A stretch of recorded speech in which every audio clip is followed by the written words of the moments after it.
Selamat pagi Bapak Ibu Saudara yang dikasihi di dalam nama Tuhan kita Yesus Kristus. Pagi ini kita masuk di dalam minggu pertama di bulan Juni. Dan tidak terasa kita sudah hampir melewati 3 bulan berjalan. Kita berjalan hidup berdampingan dengan yang namanya COVID-19. Dan kalau kita perhatikan dari awal wabah itu muncul di Indonesia sampai hingga detik ini, kalau kita melihat bersama-sama data dari gugus tugas penanganan percepatan COVID-19 menunjukkan data yang sungguh begitu signifikan. Peningkatan yang dari waktu ke waktu menunjukkan persentase yang semakin tinggi. Kalau kita melihat mungkin itu sesuatu hal yang menakutkan bagi kita. Tetapi kalau kita melihat data dari yang sembuh dengan meninggal, ada perbandingan hampir 4 kali lipat. Jadi ini merupakan sesuatu yang membuat kita seharusnya optimis. Walaupun kita saat ini mengalami berbagai macam situasi yang terjadi di dalam setiap kita. Mungkin entah itu yang bekerja, entah itu yang sering melakukan kegiatan di luar rumah. Sehingga untuk beberapa lama waktunya kita harus untuk sesaat menahan diri. Sehingga pada pagi hari ini kita akan belajar bersama-sama kebenaran firman Tuhan yang diberi judul di dalam kuasa dan kekuatannya, yang diambil dari Yesaya 40 ayat 29. Tetapi kita akan berdoa terlebih dahulu sebelumnya. Mari kita berdoa. Bapa yang kami sembah di dalam nama Tuhan kami Yesus Kristus, menyerahkan firman-Mu pagi hari ini, berikan kami hikmat yang daripadamu, Roh Kudus yang Kau materaikan di dalam hidup kami, akan memberikan kami pencerahan supaya kami bisa memahami dan mengerti setiap kebenaran-Mu, dan mampukan hamba untuk menyampaikan sesuai dengan kehendak-Mu. Ampuni dosa dan pelanggaran kami, di dalam nama-Mu kami berdoa dan bersyukur, haleluya, amin. Bapak Ibu Saudara yang kasih Tuhan, kita melihat saat ini kehidupan yang sedang terjadi di sekitar kita. Kalau kita melihat dinamika kehidupan, terkadang seringkali kita melihat begitu cepat berubah-ubah. Mungkin ada orang yang masih mengalami situasi saat ini kehidupannya baik-baik saja. Mereka tetap bisa enjoy saja. Karena mungkin mereka di dalam kehidupannya tidak memiliki persoalan, masalah finansial mungkin mereka tercukupi. Tetapi bagi sebagian besar orang yang mungkin mereka pekerja harian, mungkin mereka harus bekerja di pabrik, ada sebagian yang mengalami putus kontrak, ada sebagian pula yang harus mengalami dirumahkan. Beberapa pelajar juga merasa bosan di rumah, dan tidak sedikit yang mengalami persoalan di dalam psikologi mereka. Mereka tidak tahan, di rumah mudah marah-marah. Nah itu yang terjadi saat ini, yang nyata. Tetapi kita harus melihat bersama-sama sebagai orang percaya, bagaimana kita harus memandang situasi saat ini. Kita harus memiliki sikap yang optimis sebagai anak-anak Tuhan. Coba perhatikan jikalau sebagai anak-anak Tuhan, pikiran kita selalu diarahkan kepada persoalan-persoalan yang sedang terjadi saat ini. Dan jikalau kita akan senantiasa mengikatkan segala pikiran kita kepada hal-hal yang dunia sedang terjadi saat ini, maka mustahil untuk kita bisa bersama-sama memiliki sikap yang bersukacita. Mengapa kita tidak boleh mengikatkan pikiran kita kepada dunia ini? Karena kita tahu bahwa kondisi dunia ini seringkali cepat berubah. Bahkan berubahnya pun tidak mengikuti apa yang kita inginkan dan kehendaki. Berubahnya terkadang tidak diduga. Kita sudah punya planning seperti ini, ternyata besoknya tidak terlaksana seperti apa yang kita kehendaki. Karena situasi saat ini yang terjadi. Jadi sebagai anak-anak Tuhan, kita belajar dari kitab Yesaya ini bersama-sama. Bagaimana supaya kita bergantung bukan kepada kekuatan manusia kita, tetapi bersama-sama kita bergantung kepada kuasa dan kekuatan Allah. Kita bersama-sama perhatikan saat ini. Coba, seringkali manusia lebih mudah untuk menilai orang lain, tetapi sulit untuk menilai diri sendiri. Kebanyakan lebih mudah membaca kehidupan orang lain, namun seringkali manusia melupakan untuk membaca dirinya sendiri. Mari kita saat ini coba bertanya pada diri kita sendiri sebagai orang percaya yang mengaku orang Kristen, yang mengakui keberadaan Tuhan, yang mengasihi Tuhan. Apakah di dalam kehidupan ini kita sungguh-sungguh percaya bahwa Allah adalah Allah yang maha kuasa, adalah Allah yang maha sempurna, Allah yang maha adil, Allah yang maha segala-galanya? Jika benar demikian, bagaimana sikap kita di dalam kita mengimplementasikan kekristenan saya dan Anda? Apakah ketika sebelum masa pandemi ini kita biasa saja, tetapi ketika setelah pandemi ini cara memandang kehidupan ini kita menjadi berubah dan berbeda? Maka dari itu kita perlu belajar bagaimana Allah sudah mengerjakan banyak perkara bahkan sejak semua dunia diciptakan hingga sampai detik ini. Allah adalah Allah yang tidak pernah berubah. Kita belajar untuk memahami dan mengerti setiap rencana Allah. Firman Tuhan di dalam Roma 8:28, kita tahu sekarang bahwa Allah turut bekerja dalam segala sesuatu. Segala sesuatu itu apa? Segala situasi, segala keadaan. Tujuannya apa? Mendatangkan kebaikan bagi kita yang mengasihinya dan terpanggil sesuai dengan rencana Allah. Maka dari itu jika kita mengaku sebagai anak-anak Tuhan, seharusnya kita memandang bersama-sama bahwa segala rencana yang terjadi itu Tuhan punya rencana bagi kita bersama-sama. Kita ketika hidup di dunia, dikatakan firman Tuhan, kita hidup menumpang di dunia. Lakukan yang terbaik bagi Tuhan. Karena hidup di dunia kita itu sifatnya sementara dan tidak abadi. Kita percayakan. Jangan kita hanya berkata, aku percaya Tuhan, aku mengasihi Tuhan. Tetapi buktinya kita tidak sungguh-sungguh mempercayakan hidup kita kepada Tuhan. Jadi bagaimana supaya kita menjadi orang Kristen yang pada saat ini tidak terus-menerus mengeluh, tidak terus-menerus serba kecewa dan serba putus asa. Sesuai dengan tema hari ini yang dimana kita bersama-sama harus bergantung di dalam kuasa dan kekuatannya. Nah, Bapak Ibu Saudara yang dikasihi Tuhan Yesus Kristus, kalau kita perhatikan perjalanan umat Israel sejak mulai dari awal, bagaimana Allah memberkati Abraham. Bukan hanya Abraham yang menerima berkat, Allah berkata bahwa seluruh keturunan Abraham akan mendapatkan berkat. Bahkan Allah akan memberkati orang-orang yang memberkati Abraham. Tetapi apa yang terjadi? Kita bisa bersama-sama melihat di dalam firman Tuhan, di dalam Alkitab, perjalanan kehidupan umat Israel dari masa ke masa. Ketika mereka sudah banyak menikmati berkat Tuhan, apa yang terjadi? Mereka tidak menjadi orang yang semakin baik. Tetapi apa? Mereka menjadi orang yang semakin tegar tengkuk, menjadi bangsa yang bebal, bahkan sulit diatur. Namun disinilah kehebatan Allah kita, luar biasanya Allah kita.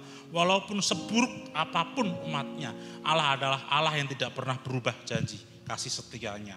Allah tetap mengasihi mereka. Namun Allah adalah Allah kasih dan tidak melupakan Allah adalah Allah yang adil. Di mana ada pelanggaran, di situ pasti ada hukuman. Itulah cara Tuhan mengasihi umat Israel. Dan kita bersama-sama kita melihat di kitab Yesaya ini, seperti kita tahu, kitab Yesaya ini adalah kitab yang unik. Kitab Yesaya kita umpamakan seperti miniatur dari keseluruhan Alkitab. Kalau Alkitab terdiri dari 66 kitab, Yesaya terdiri dari 66 pasal. Terdiri dari dua bagian besar, Perjanjian Lama 39 kitab, Perjanjian Baru 27 kitab. Kalau kita melihat di dalam Yesaya, di bagian besar 39 pasal pertama itu berbicara mengenai nubuatan tentang penghukuman terhadap umat Israel atas ketidaksetiaannya. Namun di bagian yang kedua, mulai pasal 40, kita bisa melihat bersama-sama bahwa di situ ada suatu penghiburan tentang nubuatan kelahiran Mesias, yaitu Tuhan Yesus, melalui penderitaannya juga pada akhirnya mengalami yang namanya kemenangan. Dan kita perhatikan bersama-sama di dalam bagian ini, kita akan bersama-sama bagaimana melihat, bagaimana caranya agar kita bisa mengalami hidup yang berkemenangan di dalam kuasa dan kekuatannya. Di sini kita akan belajar 3 poin. Yang pertama, ada pentingnya bagi saya untuk mengenali Tuhan kita. Bapak Ibu Saudara sudah sungguh-sungguh kenal Tuhan. Ada pepatah Jawa berkata, witing tresno jalaran soko kulino. Saya ketika mengenal pertama istri saya tidak langsung begitu menaruh hati. Tetapi ada waktu yang harus kami jalani untuk saling mengenal dan semakin saling mempercayai. Sehingga ketika mengenal semakin dalam, saya tahu bagaimana caranya saya bisa mengasihi istri saya. Mengenal sesuatu menentukan sikap kita terhadap sesuatu yang kita kenal. Nah, bagaimanapun juga, demikian pula ketika kita mengenal Tuhan, kita tidak hanya cukup mendengar khotbah. Kita harus sungguh-sungguh mengenal Tuhan yang apa dikatakan di dalam kebenaran firman Tuhan. Hidup berpengalaman dengan Allah itu harus dialami setiap umat orang percaya. Dan kalau kita perhatikan, ini merupakan teguran. Ini merupakan peringatan kepada Yehuda. Yesaya memperingatkan Yehuda akan ketidakpercayaan dan ketakutan mereka. Dan kita harus percaya bahwa Allah kita adalah Allah yang esa. Allah kita adalah Allah yang kekal. Dikatakan bahwa Allah ada di dalam sejak kekekalan sebelum dunia ini ada. Dan Allah akan terus ada sampai dunia ini tidak ada. Allah tetap ada. Dialah Alfa dan Omega. Dialah yang awal dan yang akhir. Jadi karena dia adalah pemilik dan penguasa, karena dia pencipta dunia ini, maka kita harus tidak ragu. Kalau dia sanggup menciptakan seluruh isi dunia ini, tentu dia bisa memelihara seluruh ciptaannya. Jadi tidak diragukan lagi. Allah barang tentu tetap bisa menyelamatkan umatnya, sebagaimana dia sudah bisa menciptakan dunia ini. Dia memiliki hikmat untuk mengadakan keselamatan. Dan hikmat yang dimiliki Allah tidak seperti hikmat manusia yang seringkali jikalau sudah kehabisan akal dia berhenti. Sudah tidak mampu berpikir lagi. Kalau kita perhatikan di dalam pasal 40 ayat yang ke-28, tidakkah kau tahu dan tidakkah kau dengar, Tuhan ialah kekal. Ialah Allah kekal yang menciptakan bumi dari ujung ke ujung. Ia tidak menjadi lelah dan tidak menjadi lesu, tidak terduga pengertiannya. Allah tidak terduga pengertiannya, tidak pernah kehabisan akal. Ia memiliki kekuatan untuk mendatangkan keselamatan dan kekuatannya itu tidak pernah habis. Dikatakan ia tidak menjadi lelah dan tidak menjadi lesu. Maka dari itu, Bapak Ibu Saudara yang kasih Tuhan, kita tidak boleh ragu akan keberadaan Allah. Nabi Yesaya mengingatkan kepada Yehuda pada waktu itu ketika mereka mengalami keputusasaan yang luar biasa. Mereka diingatkan siapa Allah mereka. Allah seringkali memperkenalkan dirinya kepada para nabi-nabi yang dipakainya. Selalu berkata, aku adalah Allah, Allah Abraham, Allah Ishak, Allah Yakub. Itu menunjukkan bahwa Allah itu tetap tidak pernah berubah dari dulu dan sampai selama-lamanya. maka kita tidak boleh ragu akan kemahakuasaan Allah. Dia sanggup mengatasi segala-galanya, baik dikatakan di surga maupun di bumi. Sesuai dengan perkataan Yesus sebelum amanat agung disampaikan, dia berkata bahwa kepadaku diberikan kuasa baik di bumi maupun di surga. Artinya bahwa Allah itu berdaulat di atas segala-galanya. Poin pertama yaitu kenali Tuhan kita. Poin yang kedua, kenali diri kita. Tetapi bukan dalam pandangan kita, tetapi kenali diri kita. Bagaimana Tuhan menciptakan kita. Terambil dari Yesaya 40 ayat 27. Mengapakah engkau berkata demikian, hai Yakub, dan berkata begini, hai Israel, hidupku tersembunyi dari Tuhan, dan hakku tidak diperhatikan Allahku. Bapak, Ibu, Saudara yang kasih Tuhan, biasanya orang yang terbiasa melakukan pelanggaran atau kesalahan, jika tidak menerima teguran, apakah mereka menyadari bahwa hal yang dilakukan itu salah? Tentu tidak. Biasanya kesalahan dinyatakan jikalau ada teguran. Karena tanpa teguran terkadang seseorang tidak mudah peka dan tidak mudah untuk menyadari bahwa apa yang sudah dilakukannya adalah keliru. Nah, ini yang dilakukan umat Israel pada waktu itu. Ketika Nabi Yesaya menegur mereka, kita perhatikan di ayat 27 di sini. Nabi Yesaya kembali menegur umat Allah yang pada waktu itu sedang menjadi tawanan di Babel. Menegur atas ketidakpercayaan dan ketidakyakinan mereka kepada Allah. Mereka telah merasakan semangat yang patah. Mereka merasa begitu menderita yang luar biasa. Allah melalui Nabi Yesaya menegur mereka. Ayat 27 tadi berkata demikian. Mengapa engkau berkata demikian, hai Yakub, dan berkata begini, hai Israel. Saya garis bawahi, hidupku tersembunyi dari Tuhan dan hakku tidak diperhatikan Allahku. Apakah perkataan ini keluar dengan sia-sia begitu saja? Tentu tidak. Tentu ada dasarnya. Mengapa mereka berkata, hidupku tersembunyi dari Tuhan dan hakku tidak diperhatikan oleh Allah. Mungkin mereka merasakan penderitaan yang cukup lama, sehingga mereka semakin lama semakin merasakan putus asa dan merasakan persoalan rasanya semakin besar, dan seolah-olah mereka tidak memiliki harapan lagi. Namun perlu diketahui, apakah sebagai umat Allah harus berbuat demikian? Pantaskah sebagai umat Allah berseru-seru demikian? Perhatikan, berseru di dalam ayat 27a, mengapa engkau berkata demikian, hai Yakub, dan berkata begini, hai Israel. Seharusnya sebutan-sebutan yang dipakai Nabi Yesaya, hai Yakub, hai Israel, merupakan nama sebutan seseorang atau sebuah bangsa yang telah pernah mengalami sendiri bagaimana mereka hidup penuh dengan pimpinan dan penyertaan Allah.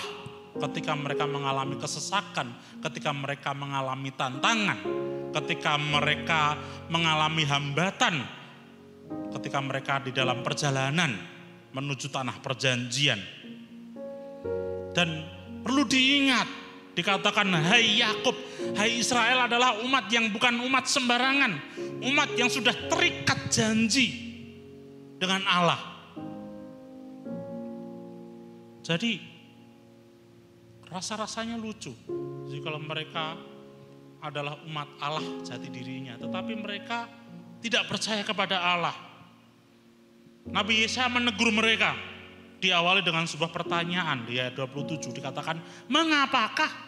Mengapa? Mengapa sebagai umat Allah masih saja mengeluh? Mungkin sama halnya kita ketika seolah-olah menjadi orang Kristen yang semangat luar biasa. Tetapi ketika pandemi ini terjadi, awal-awal sih tidak masalah. Tetapi semakin lama semakin patah semangat, semakin putus asa. Mengapa tidak segera berakhir? Apakah Tuhan tidak mengasihiku? Mengapa jika Allah mengasihiku, aku tetap seperti ini? Mengapa Ia membiarkan aku menghadapi kehidupan yang berat dan persoalan yang begitu sulit? Coba kita introspeksi diri kita sendiri bersama-sama. Jikalau kita melihat sesungguhnya kecemasan dan kebodohan yang kita miliki akan sirna jikalau kita bersama-sama dengan teliti mencari tahu apa yang menjadi penyebabnya. Di sini Allah menegur melalui Nabi Yesaya. Mengapa? Yehuda pada waktu itu mengeluarkan statement yang tidak seharusnya dikeluarkan. Yehuda menuduh bahwa Allah tidak mengasihi mereka, seolah-olah Allah membuang mereka. Ini merupakan perkataan yang tidak pantas diucapkan kepada Allah yang Maha Tinggi. Dikatakan di dalam ayat 27b, hidupku tersembunyi dari Tuhan, seolah-olah Allah tidak peduli terhadap kami dan tidak merasa prihatin terhadap kepentingan kami, bahwa merasa bahwa Allah tidak mampu menolong mereka. Dikatakan hakku tidak diperhatikan Allahku, perkaraku tidak mendapat pertolongan, begitu jauh pertolongan dari Tuhan, sampai Allah tidak mampu memulihkan kepedihannya. Mungkin saking dirasakan begitu luar biasa kepedihan itu. Nah, inilah keberadaan manusia pada umumnya.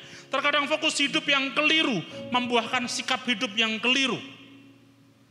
Maka mari kita arahkan fokus pandang kita kepada Tuhan yang senantiasa menopang hidup kita. Maka niscaya semakin lama dari waktu ke waktu kita akan mengalami perjumpaan dengan Allah di dalam setiap situasi.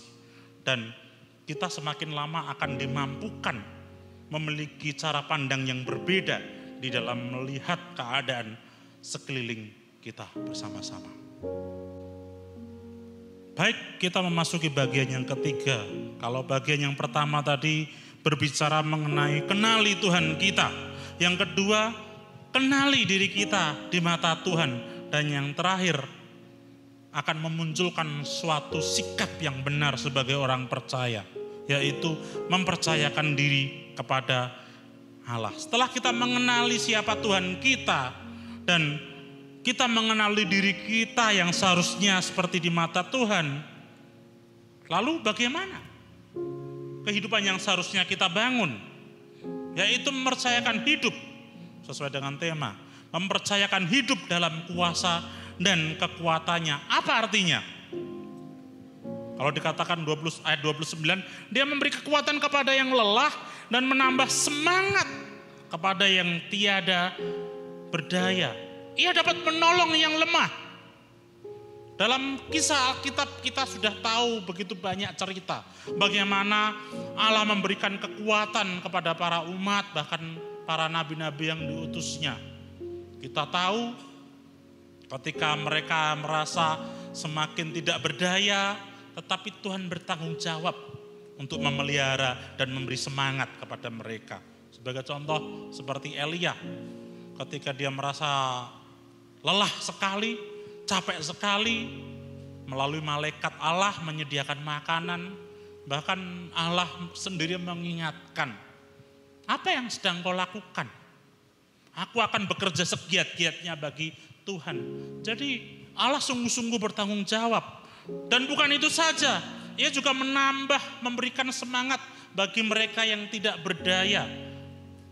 Lagi dan lagi setiap mereka membutuhkan. Musa seringkali jengkel dengan umat Allah pada waktu itu. Ketika mereka sering bersungut-sungut, Musa bisa saja marah. Daud merasa putus asa dengan kehidupannya yang sebagai orang dipakai menjadi alat kemuliaan Allah, tetapi justru keadaan berubah sebaliknya. Dia terus dikejar-kejar, diburu oleh Raja Saul pada waktu itu. Namun Tuhan senantiasa memberikan semangat dan kekuatan.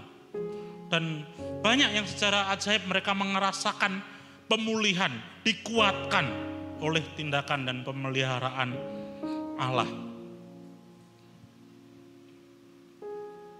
Jadi sebagai umat Allah, kita harus mempercayakan hidup kita. Kita memandang di dalam kuasa dan kekuatannya. Itu bukan berarti kita menggunakan segenap daya, upaya fisik kita, menggunakan akal pikiran kita, tidak. Tetapi menggunakan kuasa dan kekuatan Allah. Dalam arti kita dimampukan untuk melewati segala macam persoalan kehidupan. Sama seperti yang dialami Rasul Paulus pada waktu itu yang tertulis dalam 2 Korintus 12. Kalau kita pelajari bersama-sama di rumah, 2 Korintus 12 ayat 1 sampai 10. Sebab ketika kita lemah, maka kita kuat di dalam Allah. Rasul Paulus perlu mengalami situasi yang tidak mengenakan supaya dia tidak memegahkan diri, maka Allah menaruh duri di dalam daging. Sehingga dia berkata bahwa aku lebih suka di dalam kelemahan, karena jikalau aku lemah, maka Allah semakin kuat bekerja di dalam hidupku. Ketika kita tidak lagi berfokus kepada kekuatan jasmani manusia kita, tetapi manusia rohani kita, maka Allah akan bekerja begitu luar biasa untuk memberi kekuatan kepada kita. Sekalipun kita masuk di dalam keterpurukan hidup yang kalau kita lihat perjalanan kehidupan Rasul Paulus, mungkin tidak banyak, bahkan mungkin belum ada orang yang sanggup mengalami seperti yang apa Rasul Paulus alami pada waktu itu. Sehingga Rasul Paulus dimampukan untuk menanggung segala kesesakan, dimampukan untuk melewati segala persoalan dan bahkan menanggung setiap penderitaannya. Dan inilah yang Allah kehendaki, yaitu agar saya dan Anda menjadi manusia rohani yang berkualitas. Bagaimana manusia rohani yang berkualitas? Manusia rohani yang berkualitas ialah manusia yang tetap berpegang teguh kepada kebenaran, sekalipun keadaan eksternal, situasi sekelilingnya tidak mendukung. Itu yang dikatakan orang yang memiliki prinsip. Orang yang memiliki prinsip seringkali dia harus mengorbankan dirinya untuk memegang kebenaran. Jadi kita bersama-sama harus mempercayakan hidup jika kita sudah mengenal Tuhan Allah. Dengan begitu hebatnya, luar biasa, Dia pencipta seluruh alam semesta. Kita bisa merasakan kehadirannya walaupun kita tidak melihatnya. Coba kalau Bapak Ibu Saudara yang hadir bersama-sama, coba tampar sebelahnya. Ketika sebelah Anda ada tampar, Anda tahu bisa melihat wujud sakitnya? Tidak kan? Jadi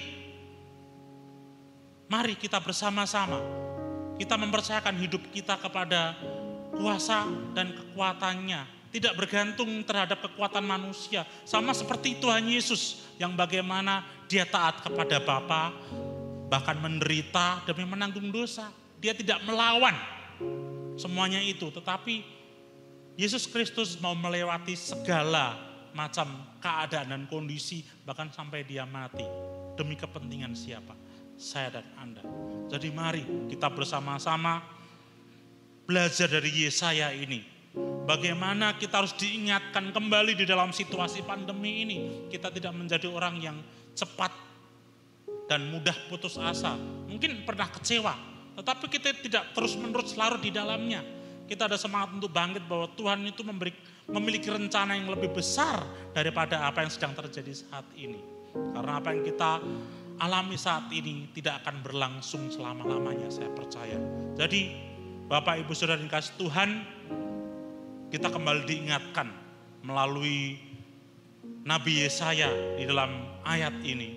Kita akan belajar bahwa kita percaya Dia akan memberi kekuatan kepada yang lelah. Dia akan menambah semangat kepada kita yang saat ini sedang tidak berdaya. Kuncinya, kenali Tuhan, kenali diri kita di mata Tuhan. Dan yang ketiga, sikap yang benar, mempercayakan diri kepada Allah. Amin. Mari kita bersama-sama berdoa. Ya Bapa, kembali kami diingatkan oleh kebenaran firman-Mu supaya kami belajar bagaimana Nabi Yesaya mengingatkan kepada Yehuda pada waktu itu ketika mereka di dalam pembuangan, mereka merasakan tekanan yang luar biasa. Mereka tidak menyadari mereka memiliki kekuatan yang besar, mereka memiliki Allah yang besar. Dan biarlah kami belajar supaya kami mengingat bahwa kami pernah mengalami masa-masa indah bersama Engkau. Dan kami belajar untuk menghitung hari-hari kami bahwa setiap detik, setiap saat sesungguhnya Engkau senantiasa hadir dalam kehidupan kami. Sehingga tidak ada alasan bagi kami untuk terus-menerus mengeluh dan tidak mau bersyukur. Dan biarlah firman Tuhan ini kembali menyegarkan kami bersama-sama supaya kami memiliki kekuatan. Kami memiliki keyakinan yang teguh bahwa apapun yang terjadi di dalam kehidupan kami, Tuhan senantiasa punya rencana yang lebih besar daripada yang apa kami yang alami saat ini ya Bapak. Menyerahkannya Bapak, seluruh umat Tuhan supaya terus diberi kekuatan dalam menghadapi pandemi ini. Sehingga semakin hari dari masa lalu mereka bisa belajar untuk hidup lebih baik lagi. Ampuni segala dosa dan pelanggaran kami, hanya di dalam nama-Mu kami berdoa dan bersyukur. Haleluya. Amin. Selamat pagi, Tuhan Yesus memberkati.